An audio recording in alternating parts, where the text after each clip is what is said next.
ساتھ شیئر کریں آپ سب کی زوردار تالیوں میں.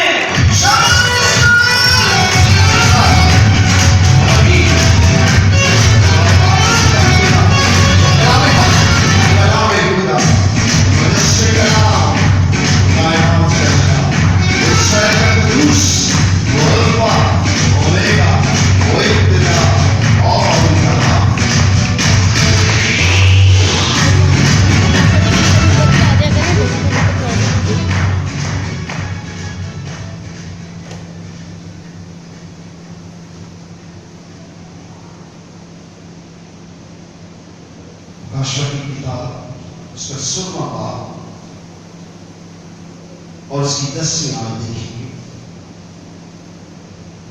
اور بادشاہ نے اپنا پیالہ اس حیوان کے تخت پر الٹا اور اس کی بادشاہی میں اندھیرا چھا گیا اور درد کے مارے لوگ اپنی زبانیں کاٹنے لگے اور اپنے دکھوں اور ناسوں کے باعث آسمان کی خدا کی نسبت کفر پکڑنے لگے اور اپنے کاموں سے توبہ نہ کی. خدا کا باپ کا نام بڑا اور سنا جانا ہم سب کی وجہ سے برکت ہے. ہم چاہتے ہیں آج کے کام ان کے ساتھ جائے, ان کی زندگیاں بدل دے. مصیبت کی اس گھڑی سے خدا ہمیں پہلے ریپشر کر دے اور اس دکھ کو ہم نہ دیکھ پائیں. اس کا فضل ہم پر بنا رہے اور سارا جلال اس کو دے. اور سارا بلند نامے کے ساتھ خدا کے نام کی تعظیم کریں. یسوع کے خون میں, یسوع نام میں ایک تقدس ایک تعظیم. آپ کے بیٹھ گئے.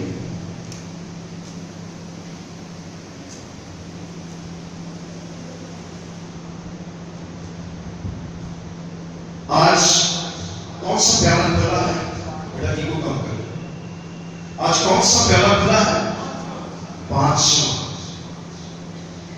اور میں کوشش کروں گا کہ اس کے ساتھ 6 پیالے کو بھی کھول دوں تاکہ جو اگلا 7واں پیالہ ہے وہ آخری قیامت کا منظر پیش کرتا ہے. سب کچھ ہمارے سامنے ہے اور ہم سمجھتے نہیں. بدقسمت ہے وہ مسیح لوگ جو آنے والی بادشاہی کے لیے اپنے کو تیار نہ کر سکیں گے. وہ دنیا کی فکر میں, اپنے کام کاج میں, روپیہ پیسہ کمانے میں, اور خداوند کے لیے ان کے پاس وقت نہیں ہوگا تو پھر وہ کیا ہو جائیں گے؟ برباد ہو جائیں گے. کیونکہ ایمان سننے سے پیدا ہوتا ہے اور سننا مسیح کے کلام سے. اور کلام کیا ہے؟ کلام کیا ہے؟ کلام کیا ہے؟ کلام خدا ہے. سمپل بات ہے. کلام کیا ہے؟ خدا ہے. اور کلام ہی خدا ہے. اور کلام مجسم. جب تک کلام آپ کے اندر مجسم نہیں ہوگا آپ رچو نہیں ہوگے. سنیں بچوں, جب تک کلام آپ کے اندر مجسم نہیں ہوگا آپ رچو نہیں ہوگے. اور مجسم ہونا کیا ہوتا ہے؟ جسم بن جانا.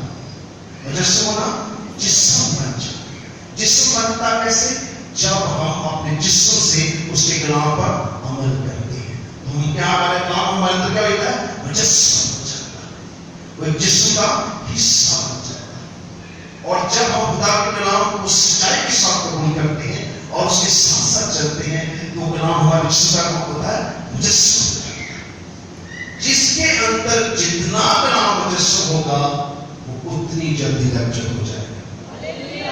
ہاللیلویا. آج تک سے بولیں گے ہاللیلویا. جوڑ سکتے ہیں بولیں گے زور سے ہاللیلویا. سو خدا کا کلام ہمیں کیا ہونا چاہیے؟ مجسم ہونا چاہیے. کیونکہ ہمارا کلام کیا ہوتا ہے؟ مجسم ہوتا ہے. آپ دیکھیں کلام کی قوت کیا ہے. خدا نے مٹی دی اور اس پر اپنے کلام کو کیا کیا؟ اس نے مجسم کیا. وہ کہتا ہے اور ہو جاتا ہے. تو جب اس نے کہا کہ انسان ہو جا تو کیا ہو گیا؟ انسان. سو مٹی بذات خود کچھ نہیں تھی مگر اس کے بنانے والا کلام تھا. سو اس نے انسان کو بنایا. سو آئیے ہم 5 پیالے پر نگاہ کریں. اگر 5 اپنا ہم چوتھے پیارے پہ تھوڑی سی نگاہ کریں گے تاکہ تھوڑا سا ریپیٹ ہو جائے. اور چوتھے میں اپنا پیارا سورج پر الٹا اور اسے آدمی کو آگ سے جلس دینے کا اختیار دیا گیا اور آدمی سخت گرمی کے جلس جانے کے جلس کے اور انہوں نے خدا کے نام کی نسبت کفر پکا جو ان آفتوں پر اختیار رکھتا ہے اور توبہ نہ کی اس کی تمجید نہ کی. سو لوگوں نے سورج کو جب تپش دیکھی اور اس کے ہاتھوں سے دکھ پایا تو کیا انہوں نے توبہ کی؟ انہوں نے کیا کیا؟ کیا پکا؟ کیا پکا انہوں نے؟ کیا پکا؟ کس کے بارے میں؟ اس کی کیا بتائیں گے؟ کیونکہ جب خدا عدالت، اچھا عدالت کون کر رہا ہوگا؟ عدالت کون کر رہا ہوگا؟ شاباش، بالکل سیکھے کے عمل سے سیکھے. عدالت کا کام یسوع کے سپرد ہے. 7 مہریں کس نے کھول دی ہے؟ یسوع. اور 7ویں مہر کھلتے ہی میں نے آپ کو بتایا ہے کہ تقریباً 14 پیالے کھل جائیں گے. یہ 14 آفتیں ایک خطرناک موڑ دیں گی، دنیا کی تبدیل کر کے رکھ دیں گی. ابھی آپ دیکھا کورونا چھوٹی سی وبا ہے، لوگ کتنے تبدیل ہو چکے ہیں، لیکن 14 آفتیں جب یہ ناصر ہوں گی، 7 سنگے جب بجیں گے تو اس دنیا کے اندر ایک انقلاب شروع ہو جائے گا. لیکن جب یہ 7 پیالے آئیں گے تو خدا کی عدالت ظاہر ہو جائے گی اور یہ پیالے اتنے خطرناک ہوں گے کہ دنیا سے آخر تک آج تک ایسی وبا اور ایسی بیماری، ایسا دکھ، ایسا درد زمین پر کبھی کسی قوم نے نہ دیکھا. کیونکہ یہ آفت خدا کی طرف سے ہے اور خدا نے ہر چیز کا ایک وقت مقرر کیا ہے اور یہ اپنے وقت پر پیالے کھلیں گے. اور اگر آپ مسیح صبرے نہ تو آپ ان پیالوں کا سامنا کریں گے اور بہت سے راست باز بھی ہوں گے، کفر پکیں گے اور خدا کی دعوت کو پسند نہ کریں گے. لیکن عدالت کا کام ہے، عدالت جس کے سپرد ہے وہ سچا اور برحق ہے اور اس نے اپنی عدالت کو پوری طرح مکمل کرنا ہے. اور 5ویں نے اپنا پیالہ ایمان کے تخت پر الٹا اور اس کی بادشاہی میں اندھیرا چھا گیا. اور ابلیس کی بادشاہی، خدا اپنے کلام مقدس میں کہتا ہے میں جانتا ہوں تو ابلیس کی تخت گاہ پر کیا کرتا ہے؟ سونا رکھتا ہے، تو وہاں رہتا ہے. تو ابلیس کی مختلف جگہ اس کی تخت گاہیں ہیں. سو 3 جگہ پر اس کا تخت رکھنے کا امکان ہے. 666 کا دور جو شروع ہو چکا ہے، آپ اس کے اندر داخل ہو چکے ہیں. میں آپ کو یہ نہیں کہہ رہا کہ یہ ہوگا، میں آپ کو کہہ رہا ہوں آپ اس میں کیا ہو چکے ہیں؟ داخل ہو چکے ہیں. اور 666 کے اس دور کے اندر چھاپ کے بارے میں ابلیس اور اسلحہ، ابلیس کیا ہے؟ اسلحہ ہے. اور حیوان کون ہے؟ میں نے آپ کو سکھایا ہے حیوان کون ہے. حیوان وہ 10 حکومتیں ہیں. 10 کا عدد مصیبت کا عدد ہے. 7 رہ جائیں گے اور اس میں 8واں آ کر اسلحہ ملے گا.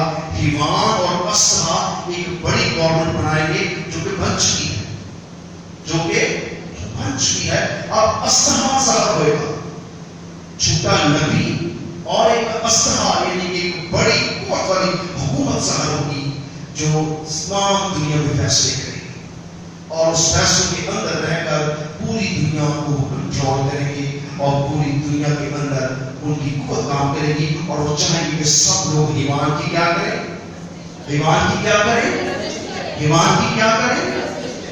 تو جو لوگ ان کے سسٹم کا حصہ بنیں گے وہ ایمان کی پرستش کریں گے.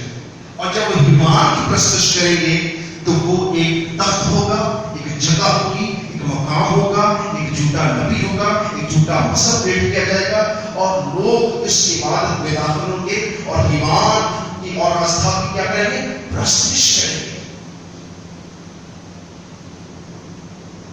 سو یہ لوگ بڑے مضبوط ہوں گے اور بڑی طاقت کے ساتھ اس کام کو سر انجام دیں گے. اب 3 جگہ ہیں بلکہ 2 خاص طور پر جہاں پولیس کا تخت لگنا صحیح کلام مقدس کے مطابق. ایک ہے رومی حکومت، روم کے اندر ابلیس کا تخت لگنے کا مقام ہے، کیونکہ وہ یورپ کو ٹچ کرتا ہے اور یورپ ہی سے ایمان کھڑا ہوگا اور یورپ کے اندر سے ہی جھوٹا نبی برپا ہوگا. اور ایمان کا روم کی حکومت کے اوپر تخت لگنے کا بہت زیادہ خدشہ ہے. لیکن اگر وہاں تخت نہیں لگتا تو دوسری جگہ ہے، وہ ہے عراق، بابل کا برج جہاں بنا تھا، بابلی نظام جہاں چلا تھا، جو بت پرستی کا پہلا نپاک گڈھا بنا تھا. سو وہاں پر بت پرستی کا آغاز ہو سکتا ہے، جہاں پر ایمان اور اصحاب مل کر اور وہ جھوٹا نبی مل کر ایک بڑی حکومت کے ساتھ ایمان کی کیا کرائیں گے؟ پرستش کرائیں گے. اصحاب کی کیا ہوگی؟ پرستش ہوگی. اور ایمان اپنا تخت وہاں پر لگائے گا. اور جب ایمان اپنا تخت وہاں لگائے گا تو خدا کا پہر کا کون سا پیالہ ہے؟ کون سا؟ آپ اونچا بول سکتے ہیں، کون سا؟ 5واں پیالہ. اور 5ویں میں اپنا پیالہ اس ایمان کے تخت پر الٹا اور اس کی بادشاہ میں کیا چھا گیا؟ اندھیرا چھا گیا. اور درد کے مارے لوگ اپنی زبانیں کاٹنے لگے. کیوں؟ آپ کو کیا لگتا ہے وہ زبانیں کیوں کاٹنے لگے؟ وہ زبانیں کیوں کاٹنے لگے؟ زبانیں اس لیے کاٹنے لگے کہ پہلا پیالہ گرنے سے ناسور پیدا ہوا. ایسا ہے نا؟ پہلا پیالہ گرنے سے کیا ہو گیا؟ ان کے جسموں پر ناسور پیدا ہو گیا اور وہ تندرست نہیں ہوئے. اور دوسرا پیالہ ساتھ ہی کھل گیا، سمندر کا پانی مردے جیسا ہو گیا اور وہ خون سا بن گیا. بہت سے جانور اور بہت سے جہاز غرق ہو گئے اور دنیا کے اندر کاروبار زندگی اور بہت سی طاقتیں کیا ہوگی؟ تباہ ہوگی. 1/3 لوگ اس میں مر گئے. اور اس کے بعد تیسرا پیالہ جب کھلا تو اس میں کیا ہوا؟ تمام چشمے اور پانی کیا بن گئے؟ خون بن گئے. اور 5واں پیالہ جب کھلا، چوتھا پیالہ جب کھلا تو کیا ہوا؟ سورج نے ایسی تپش ماری کہ ان کی زخموں پر اور ان کے دکھوں میں اور زیادہ کیا ہو گیا؟ اضافہ ہو گیا. اور درد کے بارے کیا رکھنے گے؟ درد رہے گی. اب ان کے جسم جل رہے ہیں اور ناسور پھٹ رہے ہیں، ان میں کیڑے پڑ رہے ہیں اور جسم و جان پینے کا پانی نہیں ہے اور ہوا گندی ہو چکی ہے. اور اس سارے گند کے اندر پوری دنیا میں کیا ہو گیا ہے؟ اندھیرا چھا گیا ہے. چاند اپنی روشنی نہیں دے رہا اور سورج اپنی روشنی نہیں دے رہا اور ستارے اپنی روشنی نہیں دے رہے. پوری دنیا میں کیا ہو گیا؟ کیا ہو گیا؟ کیا ہو گیا؟ کیا ہو گیا؟ اندھیرا چھا. جب پوری دنیا میں اندھیرا چھا گیا اور یہاں تک کہ دنیا کا سرکاری سسٹم، آپ کی واپڈا، آپ کا سسٹم سارا کچھ جیم ہو جائے گا اور پوری دنیا میں کیا چھائے گا؟ اندھیرا چھائے گا. سو کیا ہوگا؟ اس دوران لوگ کیا کریں گے؟ لائٹ جب چلی جاتی ہے گرمیوں میں تو لوگ کیا کرتے ہیں؟ واپڈا لوگ کیا دیتے ہیں؟ گالیاں دیتے ہیں، حکومت کو گالیاں دیتے ہیں.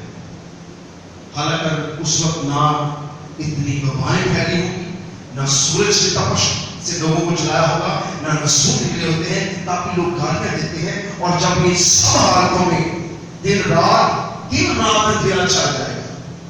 دن رات کیا ہوگا؟ اندھیرا چھا. یعنی کہ دوپہر کوئی صبح چڑھتے ہی کیا ہوگا؟ اندھیرا چھا جائے گا اور دنیا کا نظام جو ہے دھرم پر خدا قبول کر دے گا. اور ایک اندھیرے کی سبب سے، درد کے سبب سے، کراہت کے سبب سے، دکھ کے سبب سے کیا ہوگا؟ لوگ کیا کریں گے؟ اپنی زبانوں کو کاٹیں گے. زبان کاٹنا کیا ہوتا ہے؟ کچھ سمجھ آئے؟ کنفیوز ہونا.